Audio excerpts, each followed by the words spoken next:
Hi, I'm Anna Harrison with Drinkin' the Movies, and I'm here with Richard Bates Jr., writer and director of King Knight, which will premiere at the Fantasia Film Festival. So, first off, thank you so much for being here, and congrats on your film. Thank you. Thank you for having me. I really appreciate it.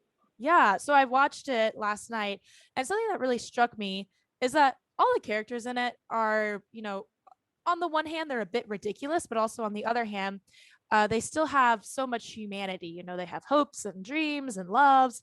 So, how do you find that balance between that ridiculousness, but also grounding them so that the audience, can relate to them and still feel empathy towards them, even if they also kind of laugh at them?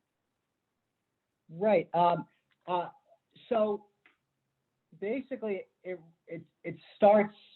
It really starts with writing about characters that you love, right? So all my movies take place in sort of a heightened version of reality. This one's even a little bit more farcical, right?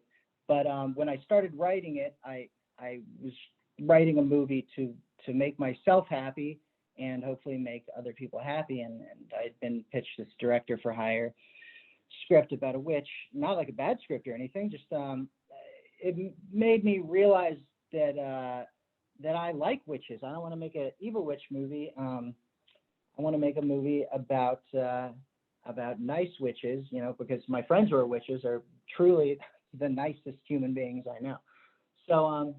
So the idea is kind of to write with pure sort of love, and most of my approach is typically fairly cynical, but on this one I tried to completely strip all the cynicism out of it and really approach it in sort of like, I don't know if you've seen Pecker or one of John Waters' films from the '90s. With they're perverted and they're silly, but they're also so sweet, and that you can return to them time and time again because no matter how crazy something is on screen, the person who's written these characters or behind these characters loves them.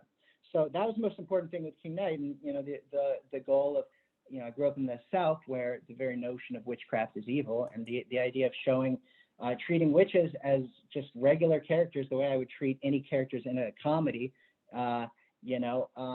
really appealed to me, and I had my friends who are witches read it, and we tried to find the balance of where it's funny, but not insulting, and once everyone sort of gave me the thumbs up, I really just went for it.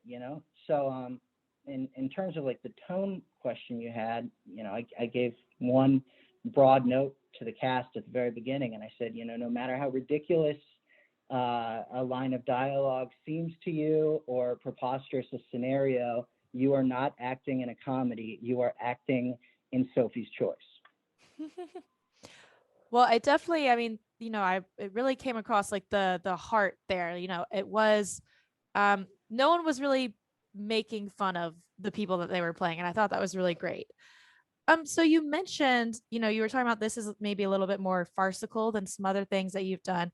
And I know you have a background in a lot of horror, right? So what Mm-hmm. kind of drew you to that genre, and then what do you think it has to offer? And then also, um, how do you take your background in something like horror and then apply it to something like King Knight? Well, horror. First of all, the creative. You have endless creative opportunities with horror, right? It's very fascinating. I mean, when I made a short version in college of my movie Excision at NYU, and I can tell you I was the only person in my graduating class who would make a horror movie. You know what I mean? To them, horror is not made. It's not Truffaut or whatever. So, I've always loved horror films. You know, I also like the idea there's so much symbolism, so much meaning behind all these beautiful images. Also, horror films can be so many different things. I mean, you look at a movie like Reanimator, which to me is like a perfect horror comedy. But what has always, I think, if you watch, Excision or Suburban Gothic or Trash Fire or Tone Deaf or any of them, they're they're rooted in horror, but they're really the way that I personally try to approach them is as mashups. You know, it's like a, Hmm. you know, like music. Like music's been around obviously so much longer than film, right? Film's a fairly new art form, but if there are no rules in literature. There's very few rules in the music. Like no one complains that there's a fucking rain stick in the background of an indie rock song. Okay, it's of course there's a Uh-huh. rain stick in the fucking song.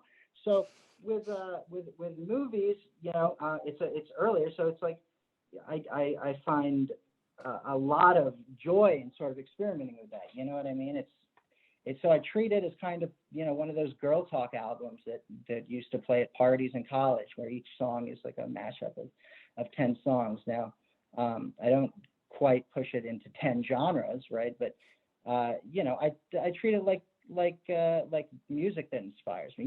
Like a regular Frank Zappa song is like you know every kind of music combined, and it's fine and it works, and it's special that way. So really, I that's how I try to approach filmmaking, because I love every kind of movie. I love horror movies, I love comedies, I love the most pretentious movies on the planet, I love the biggest blockbuster.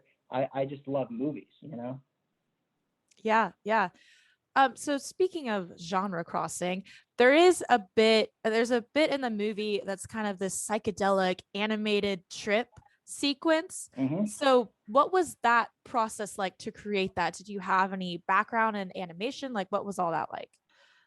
So that was a lot of fun. So what that whole scene, we'll call it the Spirit Quest, okay?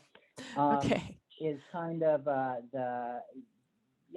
it kicks off right when Act One transitions into Act Two, Hmm. and so my goal with everyone, performances, production design, animation, was okay. I want you to imagine that Nickelodeon is remaking Holy Mountain, which is a Jodorowsky movie, and so we really tried to capture that vibe, and I found this amazing animator in Washington, D.C., named Nabi Bilal. I'd written out the sequence. He brought so much to it. And he'd actually worked with my younger brother. My younger brother used to have a indie hip hop label in DC, and he'd done a video for him. So my brother recommended him, and I reached out, and he's great. I mean, I'm totally going to work with him again. We just had a lot of fun. You don't make a movie like King Knight to get rich. You make it because you love movies. I mean, I paid for the movie with my own money and then took out a loan to finish it.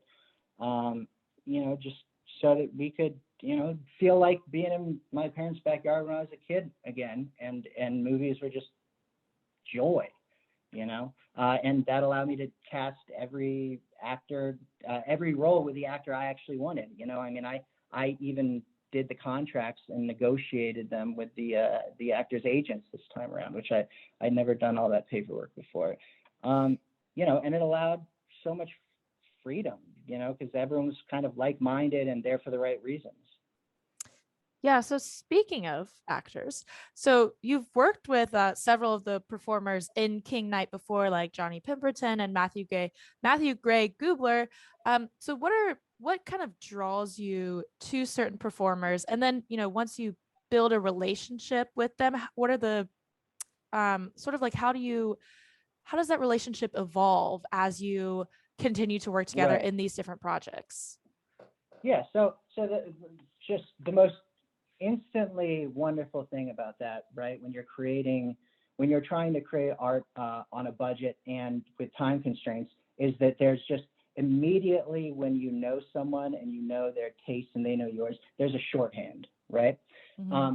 So the big thing is, I mean, my dream growing up was just always to be a part of a circus, and the fun of like having this troupe, and we all get together every 2 years and make another movie, and it's like a beautiful weirdo reunion. I love it. Like, I love the idea of creating this joyous film family.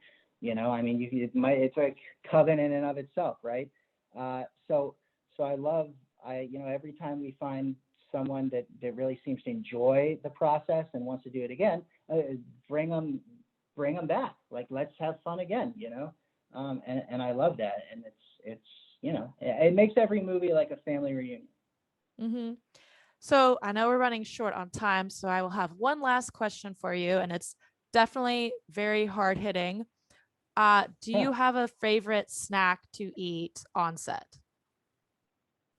Favorite snack to eat on set. So, hear me out. All right. Okay. I actually, when I'm shooting a movie, I do not eat anything. Because Wow. when I'm full at all, like I don't feel artistic. And I know it sounds fucking ridiculous and pretentious. It sounds very NYU. Okay, it sounds just as shitty as it is, but it's true. And when I'm done filming, I'll eat anything in the goddamn world. Um, NYU had me go back and speak to the students and about filmmaking after a screening of my third movie over there, and they asked me some questions, and my big thing to all of them was, hey, look, this is movie number 3. All my dreams have come true, and now I'm clinically obese and on antidepressants. So you too can have that should you work hard enough. I salute you for not eating, because I've been on a couple sets and I get so tired. I'm like, I need food. So props to you. It's You're very funny. brave. If I eat, I do get tired. It's the exact opposite with me. Oh, okay. Well, those are all my questions. I know we're running a little bit out of time, but thank you so much for chatting with me. I really enjoyed the movie, and I am really excited to see the official premiere in a few days. And I wish you all the luck with it.